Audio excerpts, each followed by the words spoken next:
আসসালামু আলাইকুম ফুটবল প্রেমীরা। দেশমের সঙ্গে 4 বছরের চুক্তি ফ্রান্সের, সুযোগ কাজে লাগাতে পারে ব্রাজিল।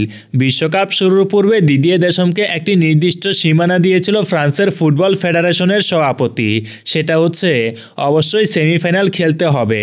যদি সেমিতে যেতে পারে তাহলে দেশমের ইচ্ছামতো চুক্তি হবে, যদি তা না পারে তাহলে চুক্তি শেষ হয়ে যাবে, তারা আর কোনো ধরনের চুক্তি করবে না। দিদিয়ে দেশমকে যদি বাদ দেয় তাহলে জিনেদিন জিদান হবেন কোচ, এমনটা অনেকটাই নির্দিষ্ট ছিল। কিন্তু বিশ্বকাপে ঘটে গেল উল্টো ঘটনা। দেশমের ফ্রান্স উঠে গেল ফাইনালে। এখন ফাইনালে উঠায় সব কিছু সিদ্ধান্ত এখন চলে গেছে দেশমের হাতে।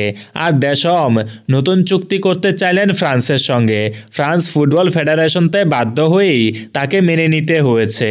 আর এমসি স্পোর্টস জানিয়েছে দেশমের সঙ্গে ফ্রান্সের আগামী 2026 বিশ্বকাপ পর্যন্ত চুক্তি বাড়াবে।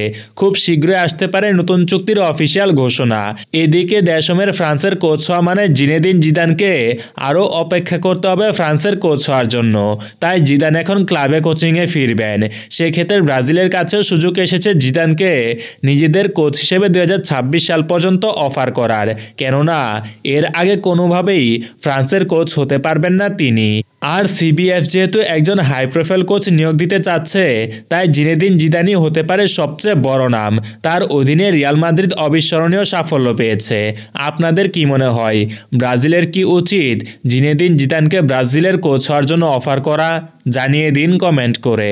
এছাড়া যারা এখনও আমাদের চ্যানেলটি সাবস্ক্রাইব করেননি, এখনই সাবস্ক্রাইব করে বেল আইকনটি বাজিয়ে দিন।